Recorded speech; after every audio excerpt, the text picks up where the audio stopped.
This iPhone 13 came in for a screen replacement. The customer requested a cheaper LCD and was quoted for that.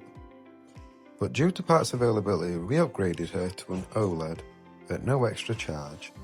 I start by removing the bottom pentalobe screws.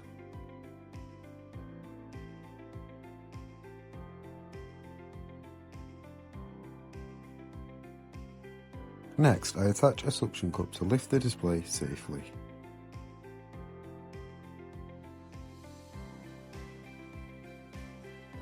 I work around the edges with a plastic pick, using isopropyl alcohol to help release the adhesive. The top clips are tight here, so I take my time to avoid damaging the screen.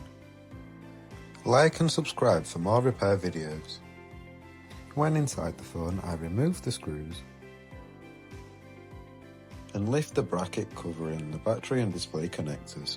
I disconnect the battery using a plastic pick to keep everything safe. Never leave the battery connected while working on the display.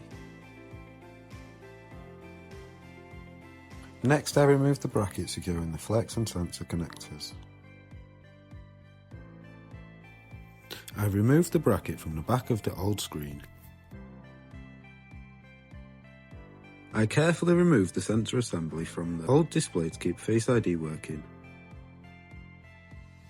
Here's the new OLED screen going in. I unbox the new OLED screen and inspect the quality before installation.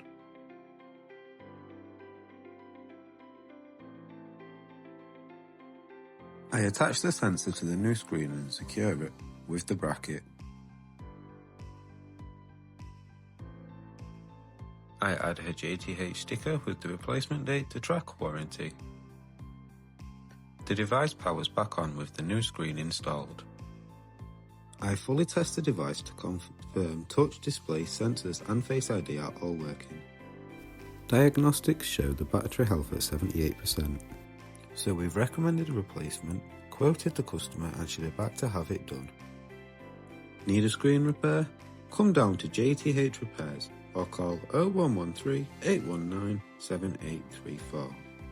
JTH Repairs. Fixing tech, restoring trust.